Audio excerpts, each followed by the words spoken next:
Before this video starts, please note that everything said in this video could change in the future, as this is a live service game and patches made after this video's release date could alter or revert changes and features. Thank you so much for watching and I hope you all enjoy the video. Hi everyone! With the recent release of my fishing guide, the logical next step would be to make a mining guide, so I figured I might as well do one.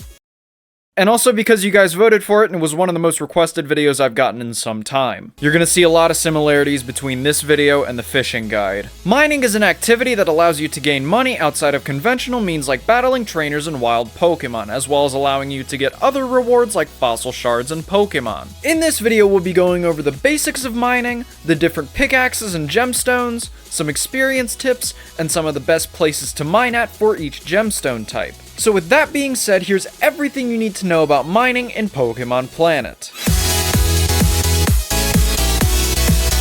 By the way, mining is a lot more complicated than fishing is. Fishing, while it has some strategy to it, it mainly boils down to just kind of sitting there and hooking Pokemon. Mining has a lot more interactivity with the player. The way that some things work and behave while mining is a little confusing, especially with some of the bugs floating around. Before I start, I just want to preface that I'm not a super competitive miner. I don't really go out of my way to actively mine like some players do. I mean, I do it occasionally, but not often. Just don't expect like god tier strats from this video. This is more just basic information and basic good areas to get the average player started. There's a lot to unpack here, so this video might seem a bit unstructured as I try to get through everything because I have to go on several different tangents that are related to a multitude of different topics to cover everything. Alright, where do we start? Obviously, we need to first ask the question of, why should I mine in the first place? Well, mining has three main benefits: money, Pokemon, and items. Mining starts off super slow in terms of monetary gain, however picks up once you start hitting the mid to late game. You can also occasionally encounter a Pokemon while mining. A good chunk of the encounterable Pokemon can be found in other areas later in the game, while some Pokemon are exclusive to mining. Pokemon found through mining have boosted encounter rates by either 1.25 times or 2 times depending on which rock you're mining. This makes them much easier to find than your typical wild Pokemon. You also potentially have a chance to mine items such as evolution stones, revives, and fossil shards. All three of these are pretty good benefits, however players primarily mine for money. Mining is kind of the polar opposite of fishing. While fishing is a more casual experience, mining is super competitive. And trust me, people get very competitive about it. You can get started by going to Mount Moon after defeating Brock and picking up the old pickaxe from the mining guru for 5,000. Once you have your pickaxe, you're able to go up to these special rocks and start mining by pressing the spacebar. Similar to fishing, if you have multiple types of pickaxes in your inventory, the one that you use while you mine will be the one that's first in your inventory. Just make sure you're using the best pickaxe available to you. The better pickaxe you have, the faster you'll be able to mine rocks. We'll be covering pickaxes in a little bit. You'll be starting at level 1, so you're only able to mine these red rocks. Once you've pressed the spacebar, the game will play an animation of your player mining the rock. Moving or pressing spacebar again will stop the animation and you'll gain nothing from the rock. Of course, you can press spacebar again to start mining the same rock, however the longer you've been in the mining animation, the better odds you have of actually mining the rock. After a few moments, you'll mine something and the rock will turn inactive for a little bit. Once you see this message in chat, you'll know what you got from the rock and how much experience it gave you. You'll either get a gemstone, which is the most common outcome, a Pokemon encounter, or a random item from this pool and a bit of mining experience. The rarer the rock, the better items, Pokemon, and experience you're able to get. There are some rocks that will only ever give you gemstones, but those are usually high-level rocks. Once the rock is inactive, it's not able to be mined for a set amount of time. Depending on the rock rarity and what you got from mining, this could range anywhere from a few seconds to upwards of 30 minutes on some of the rarer rocks. A small note, by the way, if you encounter a Pokemon through mining, the time that it'll take for the gem to replenish is slightly longer than if you had gotten a gemstone. Once the rock does replenish, you're free to mine it again to get another gemstone, encounter, or item. You can exploit this a little bit by going to an area with 2 or 3 rocks close together and mining each one while the others are replenishing their gems. A lot of new players are understandably confused on what you're supposed to do with gemstones. You're supposed to sell them at the mining vendors in certain cities and towns to get some money in exchange for them. You can find each of the mining vendors in 2 or 3 locations in each region except for Unova. The vendors in Kanto are in Pewter City City and Cinnabar Island. The vendors in Johto are in Cianwood City and Blackthorn City. The vendors in Hoenn are in Rustboro City and Mauville City. And the vendors in Sinnoh are in Orberg City, Veilstone City, and the Survival Area. In the game currently, there are 8 different types of gemstones across 8 different rock types. Technically 9 rock types if you count gold rocks as their own separate rocks, but I don't. Here's a list of all of the areas that you can find gemstones in and the types of gems that there are in that area. Each gemstone type has different monetary and experience values, and some even have different encounter rates. Like I mentioned before, rocks usually have a boost of 1.25 times to their encounter rate. However, certain rocks have a boost of 2 times. Unless I specifically say that a certain rock has a different encounter rate,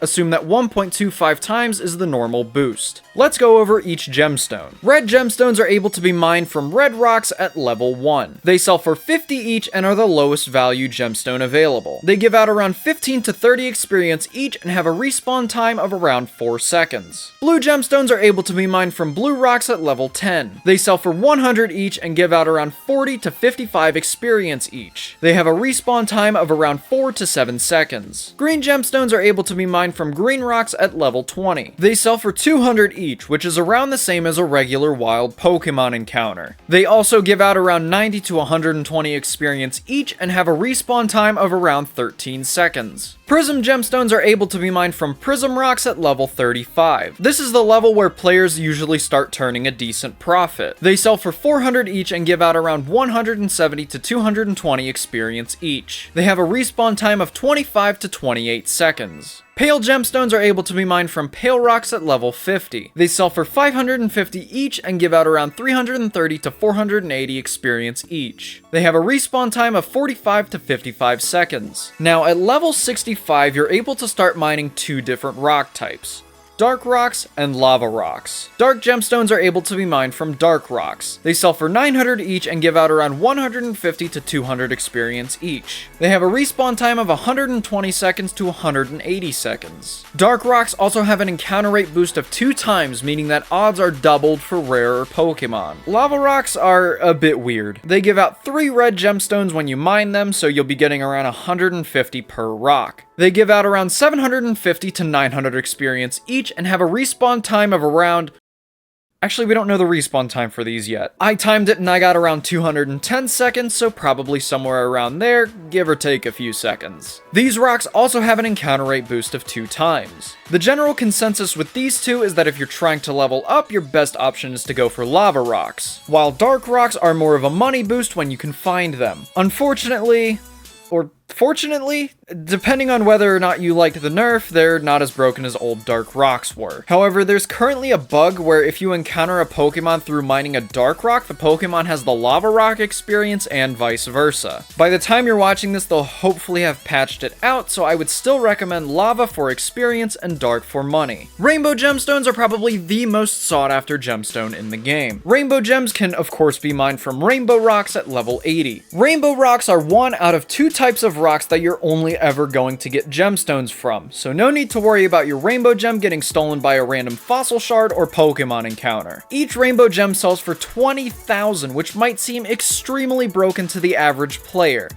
But there's a catch. These rocks take around 20 to 30 minutes to replenish their gems. Additionally, they give out around 3,000 to 4,000 experience each. And last, gold gemstones. Gold gems work in a completely different way from the other gems that we've previously talked about. Essentially, gold gemstones work by occasionally spawning in place of another rock's gems. So for example, let's just say you mined a green rock. There's a 1 in 200 chance that a gold gemstone will instead spawn in its place once it refreshes. These give out 800 to 1,000 experience each, and the gemstones sell for 1,500 each. You also aren't able to encounter any Pokemon while mining a gold gemstone, and you will only ever get the gemstone from the rock. Gold gemstones don't have a level requirement, and instead take the level requirement of the rock that it spawned in. So for instance, if it spawns in a green rock, then you would need to be level 20 to mine it. If it spawns in a pale rock, level 50, you get the idea. There are no specific gold gemstone rocks, they just spawn in place of a rock that would normally have a different gemstone in them. Except for rainbows, I don't think that gold gemstones can spawn in place of rainbow gems. Also, just to note, there's a weird bug going around right now with lava rocks spawning gold gemstones. gemstones. Even if it may seem like it has gold in it, it will only give you 3 red gemstones like normal. I'm hoping this will be fixed in the future. Which, by the way, this leads me into my first tangent. Gold rushes are a bit of a hard topic to cover. They're kind of a touchy subject within the community. Either you love them and think they're a great way to boost your experience, or you absolutely hate them and think the concept is complete and utter bullshit. Okay, alright, let's start from the beginning. What is a gold rush? A gold rush is a global activity, kinda like a swarm that starts every 6 to 12 hours and happens on specific maps, a list of which is on screen right now. Gold rushes last for 1 hour. You can check if a gold rush is active by looking under the blessings. Gold rushes drastically increase the chance of gold gemstones spawning in place of other gemstones. Obviously, higher chances for gold gemstones means more money and more experience because remember, gold gemstones give out around 800 to 1000 experience each time you successfully mine one, and they sell for 1500. Gold rushes are a great way to level up low-level miners and gives them a bit extra cash in their pocket. On paper, it sounds great. But that's where the problem comes in. There isn't a rock for every player, there's only a set amount per area. And once everyone has at least one rock to themselves, that's it. Reasonably speaking, if the game wants everyone to have a fair shot at getting their share of gold gemstones, the map can't really handle any more players going in and mining. If that were to happen, we would have an overlap of people competing for rocks. And that's exactly what happens. Multiple players compete for the same rock, or even worse, you get people that just kinda stand there, and when a gold gemstone pops up, they rush over and snag it before the person who was actually mining the rock is able to get it. And this was all intended. That's why the community has aptly nicknamed them salt rushes. Okay, look, gold rushes have always been a competition. Hell, it says it right there on the wiki. Mining as a whole has always been a competition. But man, sometimes people just get so freaking mad over this. I know the wiki's outdated, but just like the wiki says, don't take it personally. Nothing belongs to you unless you've mined it yourself. I mean, obviously getting something taken right in front of you is never fun, and getting it taken by someone who did absolutely nothing is obviously frustrating, but you know what? I'm gonna get off this subject. If you want my thoughts, I think gold rushes are fine. They're great for low-level miners to sort of power level through the first 20 levels or so. High-level players also get a kick out of them. I do, however, think the only one that really works well is the Mount Coronet one, mainly just because it has so many floors that you can mine on. The other maps just get far too competitive, like Mount Moon, Rock Tunnel, and especially Seafoam Islands. If you do decide to participate in a gold rush, I recommend mining gemstones with high respawn rates to get the most gold. Reds and blues have the highest respawn rates, which means more chances for gold to spawn. You don't have to mine reds and blues, mining prisms and pales works just fine, it'll just be a bit longer until they respawn. Okay, first tangent over. Next, let's talk about the different pickaxes that you can get. Just like with the fishing rods, better pickaxes do not give you increased chances for Pokemon, rarer Pokemon, or more experience. Better pickaxes actually increase the speed at which you mine gemstones, as well as giving you a higher chance of mining 2 gemstones at once. For example, the super pickaxe is going to spend less time in the mining animation than the good pickaxe, and will also have a higher chance of mining 2 gemstones. When competing for rocks against other players, just because someone has a better pickaxe than you doesn't necessarily mean that they'll always get the gemstone first. You can theoretically beat out a master pickaxe with an old pickaxe, it's just highly unlikely. There's always a bit of luck involved while mining. I know we just finished the first tangent, but allow me to go on another one. Double gemstones are an interesting topic. I was debating putting this subject along with gemstone information, but it's tied more to pickaxes, so I decided to put it here. When mining, you have a small chance, depending on your pickaxe type, to double your gemstones and double your experience. This means that instead of mining a single blue gemstone, you might get 2 gems and double your experience. In the case of lava rocks, you get 6 because duh, basic math. It's a pretty simple concept to grasp. Most of the time you'll mine 1 gemstone and sometimes you'll get 2. Pretty easy. Back to pickaxes, there are 5 different pickaxes. Each one has different percentages for double gems and different speeds at which you mine gemstones. I'll be teaching you about each pickaxe, what they do, and where you can find them since you have to buy 3 of them from vendors. Let's start with the first pickaxe you get. The old pickaxe can be used at level 1 and can be bought from the mining guru in Mount Moon for 5,000. He's directly in front of the entrance next to the sign. This is your starting pickaxe and is the slowest one available. It also has a double gemstone chance of 0%, meaning that you're not able to get any double gems while using this pickaxe. The good pickaxe can be used at level 5 and can be bought from the mining guru in Turtle Cove for 12,000. Getting to Turtle Cove is as simple as going to Cinnabar Island, talking to Bill, taking a trip to 3 Island, and following the path up once you get to the intersection on Bond Bridge. Then it's a matter of navigating the distant isles, and at the end you'll reach Turtle Cove. The mining guru here is up on this ledge, so it's just a matter of surfing up and going around to get to him. The good pickaxe has a double gemstone chance of 1% and allows you to mine a little faster than before. The super pickaxe can be used at level 20 and can be bought from the mining guru in Cerulean Cave F4 for 35,000. To access Cerulean Cave F4, you need to have beaten the Cano Elite 4. Then it's just a matter of following this path that I take to reach the lowest floor. The guru is on the far right side next to the pool of water. The super pickaxe has a double gemstone chance of 5% and allows you to mine a little faster than before. The steel pickaxe can be used at level 50 and can be crafted by combining a super pickaxe, a metal coat, and a steel wire in the crafting interface in the inventory. Steel wire has a small chance to drop from any steel type Pokemon, and metal coats can drop from Scyther and Onyx. The steel pickaxe has a double gemstone chance of 10% and allows you to mine a little faster than before. And lastly, the master pickaxe, which can be used at level 100 and can be crafted by combining a steel pickaxe with a master ball. The master pickaxe has a double gemstone chance of 15% and is the fastest pickaxe in the game. Like fishing, mining is classified as a skill,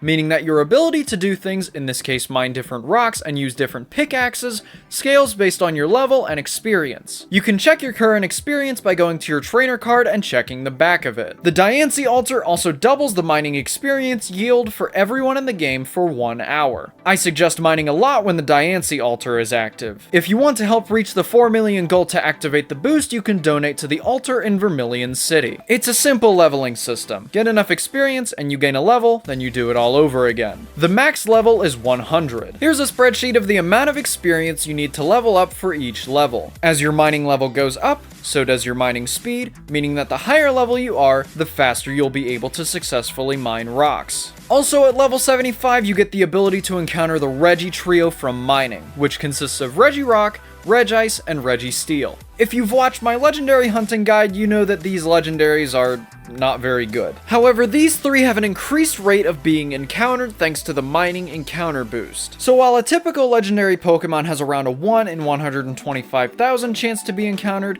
these three have a 1 in 60,000 chance to be encountered. Mining dark or lava rocks doubles that encounter rate. Being in a gold rush also doubles your encounter rate for mining legendaries and increases your encounter rate to 1 in 30,000. Obviously, this is different with different rock types, and this boost also stacks with honey, so theoretically these are the easiest legendaries to find if there's a gold rush active, you're mining dark rocks, and there's honey spread on the map. All of that gives you a 1 in 15,000 chance to encounter them, which is one of, if not the lowest legendary encounter rates in the entire game. The downside is, as I said, they're not very good. Obviously, there are a lot of factors that can go into mining encounter rates, so pause the video here if you'd like to look them over. One other thing I would like to briefly go over is the Sinnoh Underground. The Sinnoh Underground is a collection of areas that you get access to once you hit mining level 50. The Underground is absolutely filled with gems and is probably one of the best mining spots in the entire game. To head to the Underground, all you have to do is talk to the Underground Man in one of 5 locations across Sinnoh. Each Underground Man will take you to a different section of the Underground. Orberg City will take you to bottom left, Celestic Town will take you to middle left and middle right, Sunny Shore City will take you to bottom right, Full Moon Island will take you to top left, and the fight area will take you to top right. The gems here range anywhere from blues and prisms to darks and rainbows. Top right only has blues and rainbows though, so if you're looking to mine dark gems, you'll have to go to the other spots. Wild Pokemon here have their stats boosted by 40%, so make sure you have a good team ready to take care of any wild Pokemon you may encounter. Now you know everything you need to know about mining. But how can you level up fast? Well, I've got a couple tips that'll boost your experience to make that next level go by just a little bit faster. Number 1, mine the highest level gem you have access to as often as you can. This one's pretty self-explanatory. Mine blues if you're level 10, prisms if you're level 35, etc. Try to find an area where there's 2 or 3 close together to mine as much as possible. Number 2, take advantage of Diancie altars as often as possible. If someone pops a Diancie altar and you're up for some mining, go mine for the whole hour that it's active. You'll get some pretty good experience during it. Number 3, mine during events. This isn't all that well known, but events actually boost the global experience by 1.5 times, which includes mining and fishing experience. So while an event is active, if you mine during it,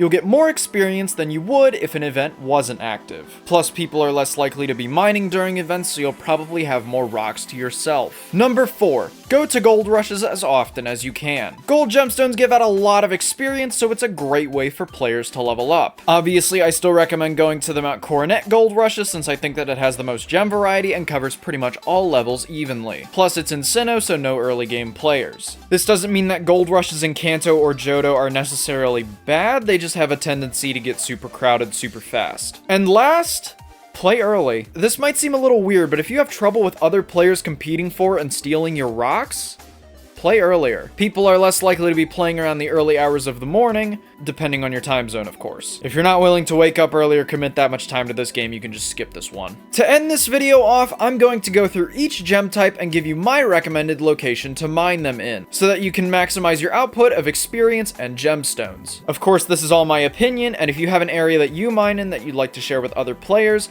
leave a comment. If you're mining red gemstones, you can kinda mine just about anywhere. It's not too hard to get to level 10 to start mining blues, so you don't need to go super crazy or anything. I do recommend just staying in Mount Moon though. Plenty of red gemstones right next to each other so you can get the most experience possible. Diglett's Cave and Rock Tunnel are also great places to mine red gemstones. You'll be mining blues before you know it. If you're mining blue gemstones, you can also mine just about anywhere. Rock Tunnel and Mount Moon are still good options. Victory Road, Cerulean Cave, and Hellfire Cavern work well too. If you're able to get to Blackthorn City and you're still mining blues, Dark Cave is a pretty good spot. All 6 of these areas work pretty similar, so just pick the one that's the least crowded. If you're mining green gemstones, I recommend mining in either Victory Road or Cerulean Cave. If you have access to it, you can mine somewhere different like Dark Cave. Hell, if you've got access to Spear Pillar, go mine there. There's a ton of greens that literally no one touches. Each of these areas has a solid amount of green gemstones. I wouldn't recommend mining in areas like Dragon's Den since there aren't a lot of green gems close together. Reds, blues, and greens have a lot of leniency on where you can mine. If you're mining Prism Gemstones, there are a lot of areas that you can go to that will net you a decent amount of experience. But overall, I would recommend mining in either Celestic Ruins, Mount Coronet, or Spear Pillar. You can get to Spear Pillar by going down from Eterna City through routes 206 and 207 to reach Mount Coronet South.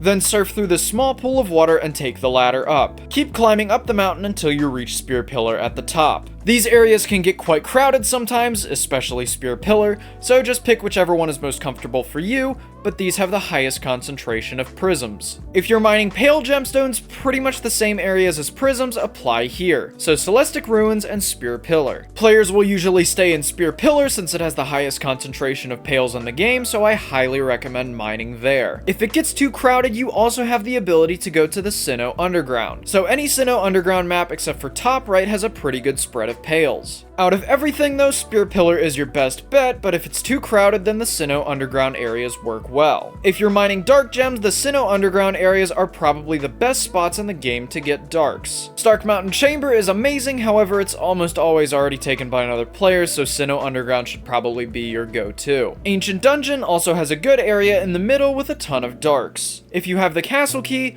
Water Temple is a great spot for grinding darks. You can just keep going around the circle at the bottom. Unova Victory Road also has an amazing spot for darks, spanning a whole 2 rooms with 12 dark gems between the 2. So it makes for a great endgame spot. Overall though, the Sinnoh Underground spots are probably still the best, however each area that I've gone over works exceptionally well. Lava rocks are weird. They only spawn on a total of 5 maps, which oddly enough doesn't include Reversal Mountain, which just seems weird, right? Anyway, if you want the most efficiency, Ancient Cave R3 is filled with lavas. However, this area tends to get crowded extremely fast and extremely often. I'm not gonna say by who, but we all know what I'm thinking. Ember Cave is probably the second best area to mine lavas. Stark Mountain and Mount Silver Cave are good too. Take your pick, pretty much all the maps work well except for Hellfire. Gold Gemstones. Obviously, gold rushes are the best way to get gold gemstones. Simple as that. And finally, Rainbow Gems. The highest selling gemstone in the game. 20,000 per gem. What's the best way to get them? Well, you know what? Can we just talk about the elephant in the room first? I mean, what else can I really say? Sometimes you just see them. Motionless. Standing there. Waiting for the gem to refresh. And hey, I get it. Free money is great. Just waiting 20 or 30 minutes to get 20,000 is nice. But if you're not already at a rainbow rock before people get there, shit, man, you're out of luck. Unless you can outmine the person that's already at it, which I don't recommend. Otherwise, besides that, there's not really a whole best way to mine as many rainbows as possible because they're A, too far apart, and B, there's a solid chance that someone will probably have gotten to them before you have. By the way, just for reference, here's a list of every rainbow gem location in the game. Usually there's only one, but in certain cases like Ancient Dungeon or Twist Mountain, there's 2. Hell, Sinnoh Underground top right in the battle zone has 4. Pretty much every single rainbow gem has a solid chance to have already been collected once you get to it. So you pretty much have 3 options. You can either get super lucky while no one is around and it's free, you can be hyper competitive with other players mining the same rock at the same time to see which one of you gets it first, or, I can't believe I'm saying this, rainbow camping is a viable tactic. This is why I see rainbow gems as a little bonus when you get lucky while no one else is around and you get an extra 20,000. I will say this though, I have found success mining more rainbow gems while events are going on. Pretty much all of these that you're seeing right now were mined during the summer event. Everyone's on the event map, so that means less people are mining. If I had to pick one area to mine rainbows in, I would say Sinnoh Underground top right. 4 rainbows is nuts, and sometimes you get super lucky and they aren't taken. With that covered, that's everything you need to know about mining in Pokemon Planet. Mining can be extremely rewarding once you hit around level 35 or so, and is a great way to encounter Pokemon and get items. Overall, mining is absolutely worth it. Thank you all so much for watching, good luck with all of your future mining ventures, and I'll see you in the next video. Peace.